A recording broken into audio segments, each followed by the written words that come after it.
ভারতীয় ঠিকাদারি প্রতিষ্ঠানের সকল কর্মকর্তা কর্মচারীরা নিজ দেশে চলে যাওয়ায় ২৫ দিন ধরে বন্ধ রয়েছে আশুগঞ্জ আখাউড়া ৪ লেন মহাসড়কের নির্মাণ কাজ। তাদের ফেরার বিষয়ে কোনো তথ্য না থাকায় অনিশ্চয়তা দেখা দিয়েছে গুরুত্বপূর্ণ এই প্রকল্প নিয়ে। এ বিষয়ে আরও বিস্তারিত জানাতে ব্রাহ্মণবাড়িয়ার শেরপুর এলাকা থেকে যুক্ত হচ্ছেন সহকর্মী আজিজুল সঞ্চয়।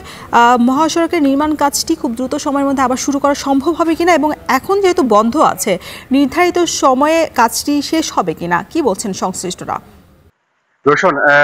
ছাত্র জনতার গণঅভ্যুত্থানের পর গত 5 আগস্টের পর থেকে কয়েক ধাপে এই আশুগঞ্জ আখাউড়া 4 লেন প্রকল্পের যে প্রায় 250 থেকে 300-র মতো কর্মচারী যারা আসলে এই প্রকল্পটি যে ঠিকাদারি প্রতিষ্ঠান ভারতীয় অ্যাডভান্স ইনফ্রাস্ট্রাকচার লিমিটেডের যেসব কর্মচারী আছেন প্রায় 250 থেকে 300-র মতো, তারা কিন্তু 5 আগস্টের পর ধাপে ধাপে তারা আশুগঞ্জের যে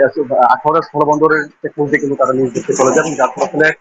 5 তারিখের পর থেকে কিন্তু এই গুরুত্বপূর্ণ প্রকল্পটির কাজ কিন্তু বন্ধ রয়েছে। আমরা আসলে আপনি যদি জানতে চেয়েছেন যে কবে নাগাদ শুরু হতে পারে, আমরা এটি নিয়ে কথা বলেছিলাম এই প্রকল্পের ব্যবস্থাপক শামীম আহমেদের সঙ্গে। তিনি জানিয়েছেন যে আসলে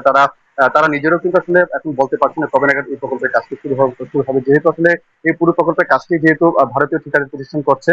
যার ফলে আসলে তারা এখন না আসা পর্যন্ত কিন্তু এই প্রকল্পটি শুরু হওয়ার ক্ষেত্রে আসলে তারা কোনো সময়সীমা আমাদেরকে তারা জানাতে পারেনি। তো তিনি বলছেন যে আসলে তারা ইতিমধ্যে তারা ভারতীয় হাইকমিশনে তারা যোগাযোগ করেছেন এবং ঠিকাদারি প্রতিষ্ঠান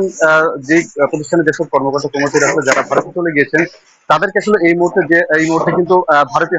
ঢাকায় যে ভারতীয় যে হাইকমিশন আছে সেই হাইকমিশন কিন্তু এখন তাদেরকে আবার এই বাংলাদেশে এসে কিন্তু কাজ শুরু করার অনুমতি দিচ্ছে না বলে আমাদেরকে জানিয়েছেন শামীম আহমেদ। তবে তারা চেষ্টা করছেন যে আসলে দ্রুত সময়ের মধ্যে যেন এই প্রকল্পের কাজটি যেন শুরু করে দেয় সেই চেষ্টাটি কিন্তু তারা করছেন। একটু জেনে রেখে রোশন, এই আশুগঞ্জ নদীবন্দর থেকে আখাউড়া স্থলবন্দর পর্যন্ত প্রায় 52 কিলোমিটার সড়কটি কিন্তু 4 লেনে জাতীয় মহাসড়ক উন্নীতকরণের কিন্তু প্রকল্পটি 2017 সালে একনেকে অনুমোদিত হয় এবং এই প্রকল্পটি বাস্তবায়নে ব্যয় ধরা হয়েছে 5,791 কোটি টাকা, অর্থাৎ প্রায় 6,000 কোটি টাকা কিন্তু প্রকল্পটি একটি বড় একটি প্রকল্প এবং এটি কিন্তু 2021 সালে জুনে কিন্তু এটি শেষ হওয়ার কথা ছিল। তবে করোনা মহামারী এবং ভূমি অধিগ্রহণ সহ নানা জটিলতায় কিন্তু প্রকল্পের কাজ কিছুটা দেরিতে শুরু হয়েছে এবং এখন কিন্তু প্রায় 3 দফায় কিন্তু প্রকল্পটির মেয়াদ বেড়েছে এবং তৃতীয় দফায় বর্ধিত মেয়াদটি আগামী জুনে শেষ হচ্ছে। তবে প্রকল্প সংশ্লিষ্টরা বলছেন যে আসলে এখন পর্যন্ত এই প্রকল্পের মাত্র 50% অগ্রগতি, সেক্ষেত্রে আসলে নির্ধারিত সময় কিন্তু প্রকল্পটি কাজ শেষ হবে না বলে জেনেছেন এবং সেক্ষেত্রে প্রকল্পের মেয়াদ কিন্তু আরো বাড়ানো হতে পারে বলে আমরা তথ্য পেয়েছি। তো রোশন, আমার কাছে এই ছিল আশুগঞ্জ আখাউড়া 4 লেন মহাসড়ক সংক্রান্ত সবশেষ তথ্য। মহাসড়কের নির্মাণ কাজের সবশেষ খবর জানাচ্ছিলেন সহকর্মী আজিজুল সঞ্চয়।